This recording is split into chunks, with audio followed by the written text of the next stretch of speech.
Golf Central on YouTube, brought to you by the Chrome Soft Golf Ball from Callaway.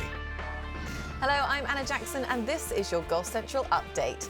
Well, LPGA Commissioner Molly Marcoux-Samaan 11 days ago at the CME Group Tour Championship talked about a potential merger with the Ladies European Tour. The vote by the LET players that was supposed to occur last week never happened. The LPGA released a statement that said the vote was postponed based on additional information. Any merger between the two tours would require approval of 60% of LET members. Amy, let's start with what we've just heard from the very beginning. For those who haven't really been following this story, just what are the LPGA and the LET trying to accomplish with this merger?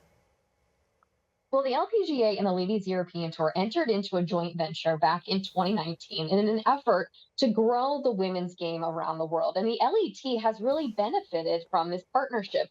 In just the first 90 days of this joint venture, they added 7 events to their schedule, increased their purses by $4 million that year, and they added a season-long points race. Well, through this proposed merger, during the first 3 years, these two tours would basically remain as they are now. You would have the LPGA as the LPGA, and the LET would continue to go by the LET. They would have their separate schedules, and they would have a handful of co-sanctioned events as they do now. But during those first 3 years, the LPGA would also put up a certain amount of monies for the LET to be able to access. So they could use this to further grow their prize money, for TV deals, whatever it would be that would help the LET for them to continue to expand and to grow. Now, through this partnership and proposed merger, the two tours have also spoken about how they expand the pathway for players who compete on the LET to be able to then compete on the LPGA. And they had agreed upon a certain number of cards would go to players who finished at the top of the order of merit on the LET, being able to then compete on the LPGA, and a certain number of players being exempt into Q Series. So for players competing on the LET right now, this proposed merger would be a huge opportunity for them in the future. Yeah, it feels like a lot of doors would open for LET players if this goes through. But as I mentioned, I mean, the LET vote was postponed, and all we really have to work with this pretty terse statement from the LPGA that in part said it was postponed based on additional information. Do you have any more details as to what caused the LET vote to be postponed and what that information could be? Well, we heard those comments from Molly Marcoux-Samaan about how the LET and the LPGA boards have seen the benefits of these two sides working together. And so both boards unanimously approved the merger of their organizations ahead of what was supposed to be that player vote, as she mentioned, on Tuesday, where 60% of the membership needed to approve this merger.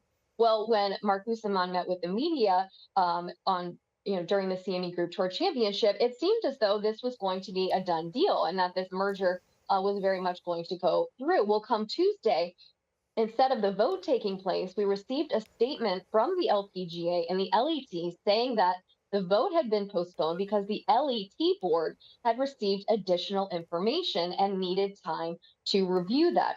Now, a source I spoke to with the LET declined to comment on what exactly that additional information was.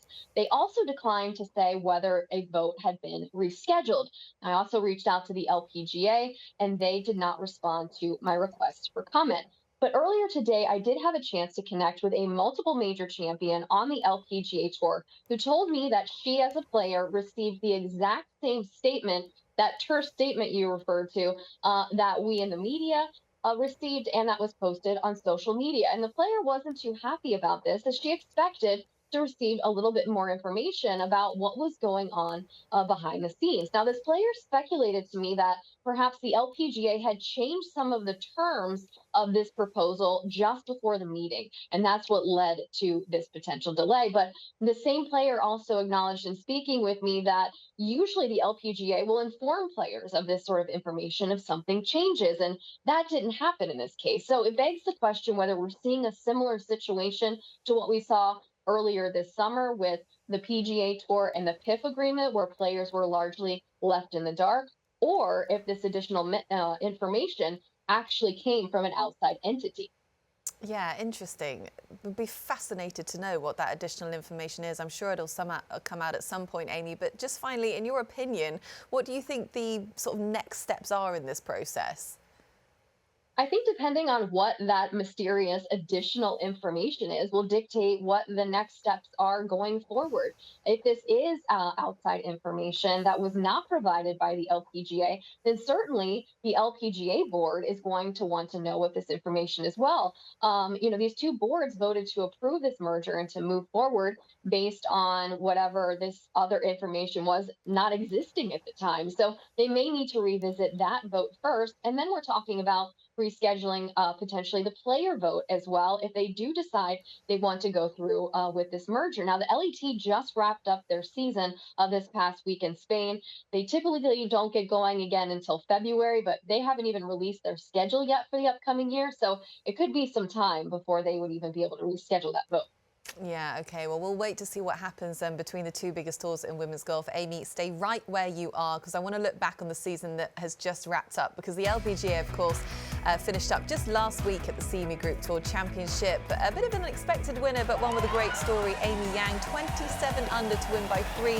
Her first win on the LPGA Tour since 2019 and her first victory on US soil. So maybe fitting for Yang to win the Tour Championship because it was a year of, surprise, unexpected winners, including Lilia Vu, our world number 1. She came into 2023 with no career wins on the LPGA Tour. She ends the year as a 4-time winner, 2-time major champion, world number 1, and the LPGA Player of the Year. She was one of 13-time first-time winners of the season, including 4 brand new major champions. At parity, very much the theme of the season. 13 first-time winners, Amy. That's pretty ridiculous. We've had so many fresh faces who have had instant success on tour this year. How much depth are you seeing on the LPGA? I mean, you're out there for so many weeks of the year at the moment.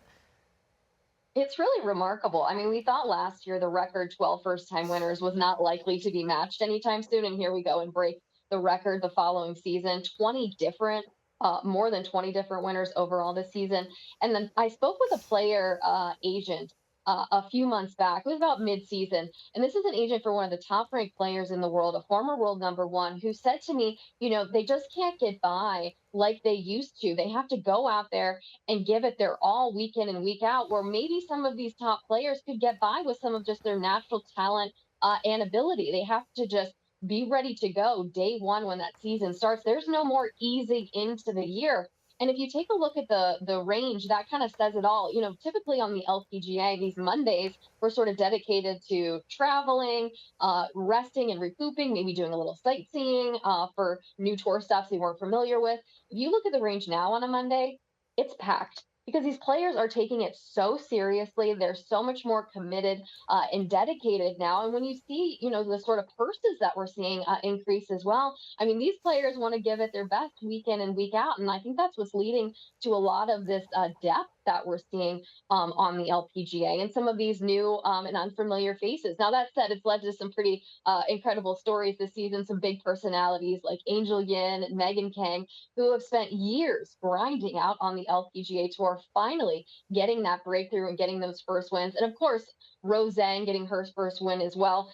Probably learned a lesson that a lot of these rising stars learned of just saying yes a little too often. Admittedly at the season-ending tour championship, said she learned she probably needs to say no a little bit. She was a little exhausted by the time we saw her down there in Naples. But those were a few of just the emerging stories. So while they weren't the usual suspects, it still made for some pretty exciting stories.